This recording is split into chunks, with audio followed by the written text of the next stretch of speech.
North Bengal নিয়ে যার মাথা দাও দাও দাদা আইসাক একবার ঘুরিয়ে যা আমার ঠাকুরগাঁও।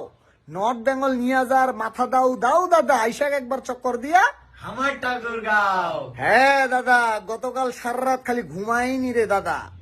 কেমন হবে কনসেপ্ট, কি হবে না হবে এটা ভাবতে ভাবতেই সারা রাত পার হয়ে গেছে। ঠাকুরগাঁও রেডি থাকো, অনেক চমক নিয়ে আসতেছে। শুধু এটুকুই আমরা বলো, আসতেছি কিছু নিয়ে, নতুন চমক নিয়ে।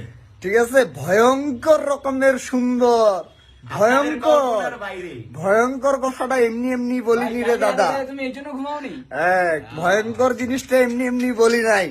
ইনশাল্লাহ শুধু পাশে থাকবেন, আমি কথা দিচ্ছি গোটা উত্তরবঙ্গকে রিপ্রেজেন্ট করব আমাদের সেরা ক্রিয়েশন দিয়ে।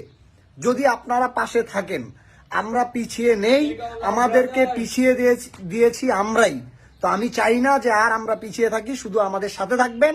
আমরা ওয়াও কিছু নিয়ে আসতেছি। আগেও যেভাবে পঞ্চগড় এক্সপ্রেসের জন্য কথা দিয়েছিলাম, আজকেও আমি কথা দিয়ে বলতেছি, শুধু আপনারা আমাদের পাশে থাকবেন। আমরা চমৎকার কিছু নিয়ে আসতেছি, আর আমি এই মাসেই ঠাকুরগাঁও আসতেছি। ইনশাল্লাহ আপনাদের সাথে দেখা হচ্ছে, এবং রেডি থাকেন যে আমরা এমন কিছু নিয়ে আসবো যেটা এলিয়ান ছাড়া সহজে কেউ চিন্তা করতে পারে না। শুধু আমাদের পাশে থাকবেন।